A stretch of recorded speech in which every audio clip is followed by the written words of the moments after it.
আলাইকুম, শুভ সন্ধ্যা। আপনারা সবাই কেমন আছেন? দেখুন আজ আমি কি রান্না করেছি তাই আপনাদের সাথে শেয়ার করছি। এটা হচ্ছে গিয়ে পালং শাক দিয়ে ছোট চিংড়ি দিয়ে রান্না করেছি। অনেক দিন পর এই পালং শাকটার গন্ধ পেলাম। এখানে মূলত পালং শাকের গন্ধ পাওয়া যায় না বাংলাদেশের মতো।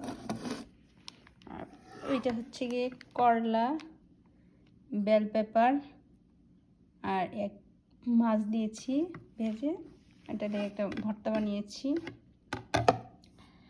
আর এটা হচ্ছে গিয়ে গরুর মাংস ভুনা করেছি। দেখুন কালারটা কি সুন্দর হয়েছে। এটা আমার বাগানের টমেটোর যে পিউরি বানানো, সেই পিউরি দিয়ে তরকারিটা রান্না করেছি। গরুর মাংসটা ভুনা করেছি। এইটা হচ্ছে কি সিম্পল একটা সালাদ।